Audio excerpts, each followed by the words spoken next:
नेपाल और जीत के बीच में ना इतना का फासला था, सिर्फ और सिर्फ एक विकेट का फासला था। और ये नंबर एक कब जाके नेपाल का पीछा छोड़ेगी पता नहीं भाई। मतलब वर्ल्ड कप में देख लो 1 रन से हारे थे, और कल देख लो कल के मैच में ओमान के अगेंस्ट 1 विकेट से हारे। नहीं मतलब ये एक का आंकड़ा नेपाल की किस्मत से जाएगा कब। ये एक हमेशा जो है नेपाल को बहुत बड़ी तकलीफ देता है, और ऐसा तकलीफ देता है ना जो भाई आप इग्नोर भी नहीं कर सकते हो। कल मतलब 200 के आसपास आते आते इनके 9 विकेट गिर गए थे, और फिर 21 रन इन्होंने सिर्फ एक विकेट बचा के चेज कर लिए भाई। लिटरली ये मैं ना इम्पॉसिबल समझता हूँ कभी कभी ऐसी चीजें, लेकिन नेपाल के अगेंस्ट ये चीजें हो जाती है। दूसरी चीजें, एम्पायर, कहीं ना कहीं कल के मैच में नेपाल के हारने में एम्पायर का बहुत बड़ा रोल था। बहुत ही जगह ऐसे एम्पायर ने गलत डिसीजन दिए जिसे देख के मेरा भाई मन उदास हो गया था, और मैंने पोस्ट भी डाला था, देखा होगा आपने, मैंने पोस्ट अपलोड की थी। एम्पायर एक क्लियर कैच को कैच नहीं देता एम्पायर। कैसी एम्पायरिंग थी कल की पता नहीं। मैं रील्स में डालूंगा, आपको दिखाऊंगा मैं फोटोज में।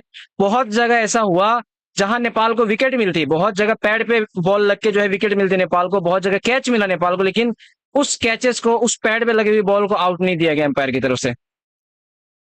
तो देखो कल नेपाल क्रिकेट टीम ने बहुत ही ब्रिलियंट खेला है, ऐसा नहीं कहूंगा कि बहुत ही बुरा खेला है। देखो आप लोगों को दुख इसलिए लग रहा है क्योंकि आप लोग अभी तक जीते नहीं हो, 157 डेज हो गया और आप लोग जीते नहीं हो, दुख लग रहा है। लेकिन कल की परफॉर्मेंस देखो, नेपाल ने जहां से अपने आप को निकाला है, और जहां पे नेपाल क्रिकेट टीम गई है, हालांकि मैच हार गई जो कि हारना नहीं चाहिए था, उसमें बताता हूँ किसकी गलती है। वो कहीं ना कहीं तारीफ वाली चीज थी। एक टाइम पे कनाडा वाले 132-36 पे 4 विकेट थे, वहां से 200 तक आते आते ये लोग 9 विकेट पे चले गए। सोमपाल कामी को कल लास्ट ओवर नहीं देना चाहिए था, ये मैंने आपको सुबह वाली वीडियो में बताया था। सोमपाल कामी को लास्ट में ये लास्ट वाला ओवर नहीं देना था, जब वो पता है कि वो एक्सपेंसिव है। आपके पास ललित राजवंशी था, आपके पास और बॉलर थे, आरिफ शेख थे आपके पास। तो कहीं ना कहीं कल 3 चीजों का कॉम्बिनेशन हुआ है जिसकी वजह से नेपाल हारी है। पहला, एम्पायर की सबसे बड़ी गलती, जिसमें 2-4 डिसीजन ऐसे गए नेपाल के फेवर में, गए ही नहीं। संदीप लामिछाने को विकेट मिलती एक्स्ट्रा, और 1-2 वहां पे संदीप को विकेट नहीं दिया गया, समझ लो। बहुत सारी ऐसी चीजें हुई, कैचेस छूटे।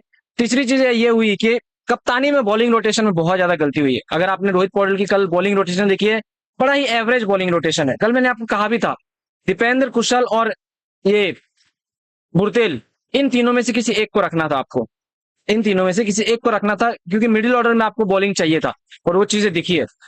कनाडा के, सॉरी ओमान के कल जो है स्कोर बढ़ गए थे इतने ज्यादा, तो वो क्यों बढ़ गए थे पता है? क्योंकि फास्ट बॉलरों ने ज्यादा रन पिटवाए थे स्टार्टिंग में ये लोग 60-70 रन में पहुंच गए थे भाई 10-15 ओवर में।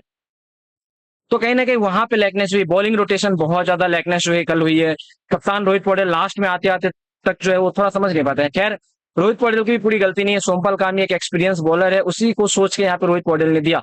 लेकिन सोमपाल कामी का कल बैड लक आप कह सकते हो, पता नहीं, नेपाल का बैड लक कह सकते हो। लेकिन वो एक विकेट नहीं मिली लास्ट में, जो विकेट मिलना चाहिए था। बड़ा ही इंटरेस्टिंग मैच था, आप कह सकते हो बड़ा ही इंटरेस्टिंग मैच हो गया था लास्ट में जाके।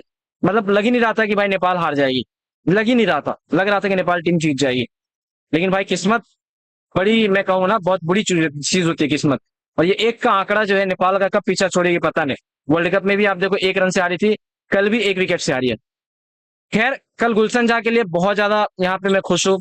मतलब अर्धशतक लगाया, 5 विकेट हॉल आप कह सकते हो उसने लिया, सिर्फ और सिर्फ 18 ईयर्स का है। और गुलशन झा ने रिकॉर्ड भी बनाया, इकलौता ऐसा बंदा है पूरे वर्ल्ड में जिसने 18 साल के नीचे 5 विकेट लिए और एक ही मैच में 50 रन लगाए। तो ये नेपाल की तरफ से हिस्ट्री बनी है गुलशन झा की तरफ से। ओवरऑल मैं कहूँ तो नेपाल की कल अच्छी परफॉर्मेंस थी, लेकिन लास्ट में 1 विकेट और मिल जाता तो नेपाल कल जीत सकती थी, और कल पहला जीत मिलता नेपाल को। खैर कोई नहीं, अभी और सीडब्ल्यूसी के मैचेस बाकी है। ये तो पहला सीजन ही आपका चल रहा है, पहला साइकिल ही चल रहा है, अभी जस्ट स्टार्ट ही हुआ है। अभी और भी आपके पास 32 मैचेस बचे हुए हैं, समझ रहे हो। इस साल के बाद 2025 में होना है, 2026 में होना है, 2 साल और आपकी सीडब्ल्यूसी होना है। तो इसको लेके जो कुछ कहना आपको नीचे कमेंट सेक्शन में बताना। कल के मैचेस को लेके कल बहुत ज्यादा गलतियां हुई है, और कप्तान रोहित पटेल को बॉलिंग रोटेशन सच में यार सीखना पड़ेगा, क्योंकि लास्ट में आते आते तक आप मतलब पूरा कंफ्यूज हो जाते हो, और स्टार्टिंग में जब आपको विकेट मिल रहा होता है तो आप टीमों पे प्रेशर नहीं बनाना जानते हो। ये कहीं ना कहीं मैं कहूंगा रोहित पटेल की तरफ से थोड़ा बहुत ब्लंडर हुआ है कल के मैच में। इसको लेकर जो कुछ कहना है नीचे कमेंट में बताओ। बाकी मैं रील्स वगैरह में कुछ कुछ चीजें हुई है वो मैं आपको बताऊंगा कि एम्पायर और बहुत जगह ऐसी चीजें हुई जहां नेपाल ने गेम को छोड़ा है।